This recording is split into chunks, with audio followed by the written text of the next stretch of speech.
I haven't had my period in 2 months, and my mom assumes I must be pregnant, so she marches me off to see a doctor. Of all people, the doctor on duty turns out to be my ex, the one I dumped 2 months ago. His face betrays nothing. His voice icy as he says, "Lie on the exam table. Lift your shirt and pull your pants down." When I don't follow his instructions quickly enough, he impatiently pulls my pants down himself. But once the curtain is drawn, he takes off his glasses and hovers over me. We didn't even go all the way. So, why haven't you had your period in 2 months? I didn't expect to run into my ex when I was at my absolute lowest. When I was in the lobby earlier, I saw my attending physician's name on the screen, Patrick Hayes. And for a moment, my mind completely shut down. No way. This couldn't be happening. Still, I tried to reassure myself. In a city this big, it wasn't unusual to run into a doctor with the same name. But the moment we locked eyes in the exam room, my heart sank. Neat and unassuming, Patrick wore a white coat that made patients trust him instantly. He was the head of OB/GYN at one of the city's top hospitals. So, who else could he be but my ex? Valerie Carter, right? What seems to be the problem? He asked in a businesslike tone, his slender fingers curling around a pen. Perfect. We had been broken up for barely 2 months, and he could already act like he didn't know me. He was truly ruthless. Granted, what I had said when we broke up had been way crueler than anything he was doing now. My exact words had been,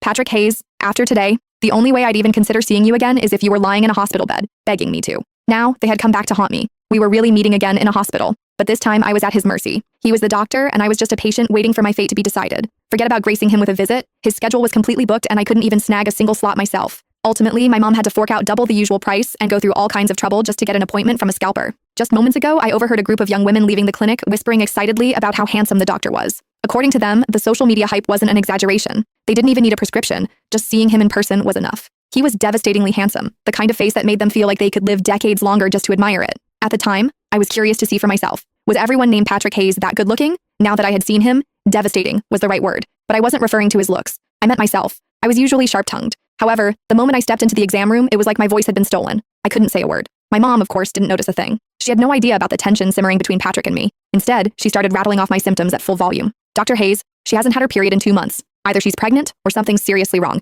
You have to check her thoroughly, please." At this level of awkwardness, I wish the floor would just swallow me whole. "All right, ma'am, we'll take it one step at a time," Patrick replied. With patience, he was genuinely kind, calm, and reassuring. His words immediately put my mom at ease. Then, Patrick lowered his head to scribble in my chart. I clearly saw him write, "Possible pregnancy. Period delayed. No break between relationships and already pregnant with someone else's child." Hold on, was that even a proper medical note? A beat later, he asked, "Do you have a boyfriend?" It was a standard gynecology question. Anytime a patient had period problems, the doctor would ask about it, but before I could speak, my mom jumped in. "Yes, she does, and they're doing great. They're absolutely smitten with each other." "Have you taken a pregnancy test?" Patrick asked again. "Not yet," my mom answered immediately. "The moment I realized her period was late, I rushed her here. Appointments these days are nearly impossible to get." "I see." At first glance, Patrick still looked completely calm, but I had already sensed trouble. I could see his grip on the ballpoint pen tightening until his knuckles turned white. Even the pen tip had bent at an absurd angle, the pressure tearing through 3 sheets of paper. "Come on, man, that was my medical chart, not a murder list." "Could she be pregnant?" my mom asked, sounding almost thrilled. Without missing a beat, I shot to my feet.